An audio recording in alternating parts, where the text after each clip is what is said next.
ఇప్పుడున్న పరిస్థితుల్లో చిన్న సినిమా సేఫ్ అంటారా? లేకపోతే పెద్ద సినిమా సేఫ్ అంటారా? సేఫ్ అనేది ఒక సైడ్ అంటే ఏది సేఫ్ అనేది కాదండి. ఇప్పుడు బడ్జెట్ ఫెయిలియర్, పెద్ద సినిమాలు మోస్ట్లీ బడ్జెట్ ఫెయిలియర్స్.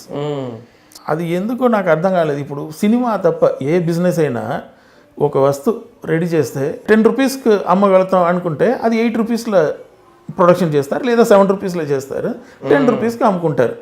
ఇదే ఏ బిజినెస్ అయినా ఇదే. సినిమా మాత్రమే 10 crores బిజినెస్ ఉంటే 12 crores ఖర్చు పెడుతున్నారు. సో అది మోస్ట్లీ ఏంటంటే బడ్జెట్ ఫెయిలియర్స్లో అది ఇంత పోయింది అంత పోయింది, నెక్స్ట్ దాంట్లో కవర్ చేద్దాం ఇలానే ఉంది. లేదు దానికి మించి సూపర్ హిట్ అయిపోయింది, అక్కడ బిజినెస్ అయింది ఇక్కడ బిజినెస్ అయింది. కొన్ని సినిమాలు కూడా ఉన్నాయి అది ప్రూవ్ చేయడానికి. చిన్న సినిమాలు మంచి సినిమాలు అంటే ఇది ఇప్పుడు వరకు ఏంటంటే దానికి ఒక అటెన్షన్ లేకుండా పోయింది.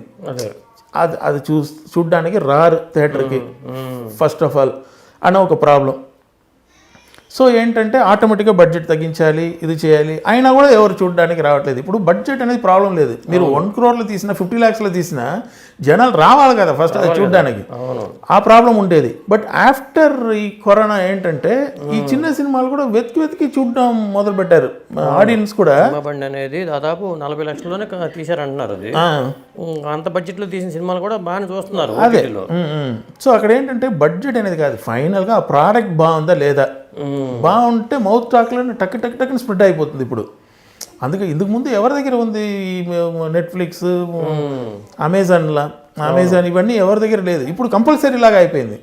చూసి ఏదేదో లాంగ్వేజ్ సినిమాలు చూస్తున్నారు, అందరికి ఎక్స్పోజర్ ఎక్కువ అయింది. కాబట్టి ఇప్పుడు థియేటర్ రిలీజ్ అయితే కూడా ఈ రెగ్యులర్ సినిమాలు రెగ్యులర్గా కొట్టుకోవడం ఇదంతా ఇందుకు ముందు ఉన్న అంత ఎంకరేజింగ్గా ఉండదు.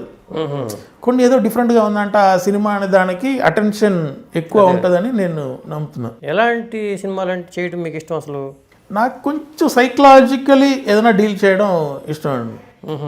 సైకలాజికల్లోనే థ్రిల్లర్ కానీ, లేదా దాంట్లోనే ఒక ఫ్యామిలీ వాల్యూస్లోనే ఒక ట్విస్ట్ ఇచ్చి ఇది నా స్టైల్లో ఒక బ్యాంగ్ ఇవ్వడం కానీ, బట్ ఏదైనా ఒక హార్ట్ టచింగ్ ఉండాలి, at the same time cinematic bang ఉండాలి దాంట్లో. ఇంకోటి క్లైమాక్స్ అనేది కంపల్సరీ బాగుండాలి అనేది. నేను కొన్ని కథలు అయితే క్లైమాక్స్ అనుకుని వెనక వచ్చి కథ చేసుకుంటాను. ఎందుకంటే మనకు ఫైనల్గా వస్తున్నప్పుడు మెయిన్లీ చిన్న సినిమాలకి, పెద్ద సినిమాలు అయితే పెద్ద చేస్ ఫైట్ దాంతో ఫినిష్ అయిపోద్ది. చిన్న సినిమాలు అన్నప్పుడు ఆ క్లైమాక్స్ భలే ఉంది కదా అన్న మూడ్లో బయటకు రావాలి. సో అది సక్సెస్ ఫార్ములా, అది ఒకటి మెయిన్గా కావాలి చిన్న సినిమాకి అనేది నేను అనుకుంటాను. ఇప్పుడు మీకు బాగా నచ్చిన సినిమాలు ఏంటండి? అసలు నాకు జనరల్ వ్యూగా నాకు బాగా ఇష్టం అంటే కె విశ్వనాథ్ గారు స్టైల్ నాకు బాగా ఇష్టం. అతను తీసిన సినిమాలు కానీ తెలుగులో అతని సినిమాలు చాలాసార్లు చూశాను. సో ఆ ప్యాటర్న్, ఆ మేకింగ్ అదే నాకు చాలా ఇష్టం. తర్వాత చూస్తే పూరి గారి సినిమా కంప్లీట్లీ కాంట్రాస్ట్. ఇతనికి ఏంటంటే పెద్ద కథ అవసరం లేదు, ఒక చిన్న లైన్ ఉంటే చాలు. ఒక అబ్బాయి కొట్టుకున్నా మధ్యలో ఒకడు వచ్చాడు, వాడిని ఎలా ఇది చేశారు అని అంతే అనుకుంటారు. బట్ ఎగ్జిక్యూషన్ అది ఎలా కన్విన్సింగ్గా ఒక మ్యాజిక్ చెప్తున్నారు అనేది completely it's a director work. కథ అని మాత్రం అనుకుంటే, బట్ అది ఎగ్జిక్యూషన్లో చూస్తున్నప్పుడు ఏదో ఒక మ్యాజిక్ తీసుకొస్తున్నారు కదా, అది యాజ్ ఎ డైరెక్టర్గా అది 100% నాకు అది ఇష్టం. పైగా సినిమాని చాలా త్వరగా కంప్లీట్ చేస్తాడు ఆయన. ఎందుకంటే తీసేది 2 hours సినిమా, అది కూర్చుని ఇంకా 100 days 150 days తీసుకుని. అఫ్కోర్స్ పెద్ద సినిమాలు ఇప్పుడు రాజమౌళి గారు చేస్తున్నారంటే అది ఎక్స్పెరిమెంట్, అది ఎగ్జిక్యూషన్ కావాలి, అంత టైం పడుతుంది. అది ఎక్స్క్లూజివ్, అదంతా మనం ఎప్పుడు చేసేది అది. బట్ నార్మల్ సినిమా కూడా అంత డేస్ తీసుకుని కట్ చేసి ఎడిట్ చేసి 4.5 hours వచ్చింది సినిమా అని అది కట్ చేసి 2 hours తీసుకురావడం అంత వేస్టేజే కదా. ఎవ్రీడే ఎంత కొన్ని లక్షలు కదా ఖర్చు పెట్టేది. మీ ఫేవరెట్ హీరో ఎవరు? తమిళ్లో కానీ తెలుగులో కానీ?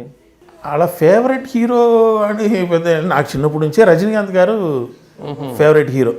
అప్పుడు ఇప్పుడు ఎప్పుడు రజనీకాంత్ గారి సినిమా అంటే అప్పుడు మన డైరెక్టర్ క్రియేటివిటీ ఇదంతా మర్చిపోయి ఒక ఆడియన్స్ లాగా ఫస్ట్ డే వెళ్ళి చూసిస్తాను.